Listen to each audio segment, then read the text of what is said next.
Guys, may sasabihin ako sa inyo, totoo ito, real life story to, kaya makinig kayo.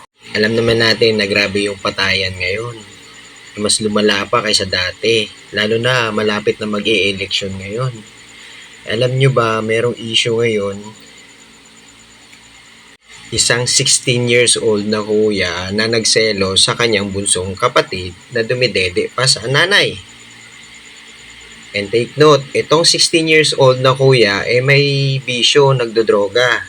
Ganyan kalala. Hindi lang kayo nakakarinig ng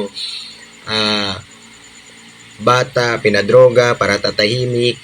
Bata, binenta kapalit droga. Ito, mas unique story to, kaya makinig talaga kayo. Balik tayo sa kwento. Yung 16 years old, dahil sa sobrang selos ng kanyang nakababatang kapatid, habang tulog yung nanay niya, nilagyan niya daw ng lason yung dede. And take note what happened. Anong nasa isip nyo? Namatay yung nakababatang kapatid, di ba? Hindi. Ito yung nangyari. Pagka kinabukasan, namatay yung kapitbahay nila. Kaya kayo, kung magkakabit kayo, mag-ingat talaga kayo. Doble sigurado para hindi kayo mabubuko. Ang nakakaawa pa noon, nabuko ka pero patay ka. Patay ka na, literal na patay ka na, nabuko ka. Well,